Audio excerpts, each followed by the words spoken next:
Welcome back to E4 of Teacher in Transit. Oh yeah, there's the camera. All right, so I talked a little bit about what kinds of things you could do last week, and I want to continue that with something that, how can I say it?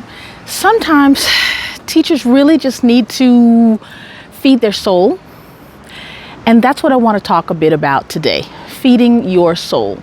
What kind of work can you do where you are fulfilled? It uses your expertise, but at the same time you feel like, hey, this does something for the greater good, the greater community, greater educational community. And one thing I really enjoyed doing was vetting curriculum. Every Department of Education in the state actually has a committee who looks at proposed textbooks, proposed curriculum for that state. And being a part of those committees, one, you get to go back to E1, you get to make really good connections with educators who care deeply, and you also get to be a part of the larger movement of education.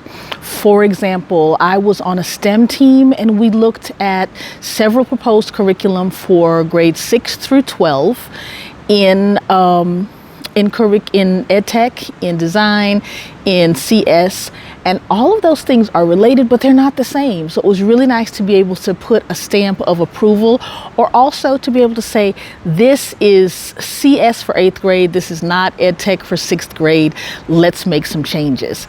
The way you do that is you go to your Department of Education's website, and you take a look and see what kinds of, while you're there, take a look and see what kind of great courses there are. But while you're there, you want to take a look and see if they have a year where they're actually adopting new curriculum. Or you can Google Maine Department of Education curriculum and find out where they're pulling the information from, where they're pulling their curriculum from. If you're a teacher in the state, of course, you know who is it. Is it Pearson? Is it Scholastic? Who's doing it? And you can find out how to be a part of the group that does that.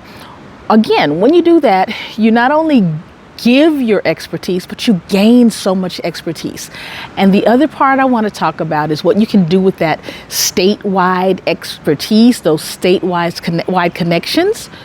You could actually consider running for office. A while back, Small Bites did a series about teachers advocating, because teaching is political. And right now, I'm not talking about whether you are right or left or Republican or Democrat or blue or red, but I do want to say, if you are interested, we don't have enough teachers talking about what happens in education. And so when we talk about, oh, I don't like the way we do testing, or I don't understand why those decisions come down from people who have only been in the classroom as students. So take the opportunity to run for school board.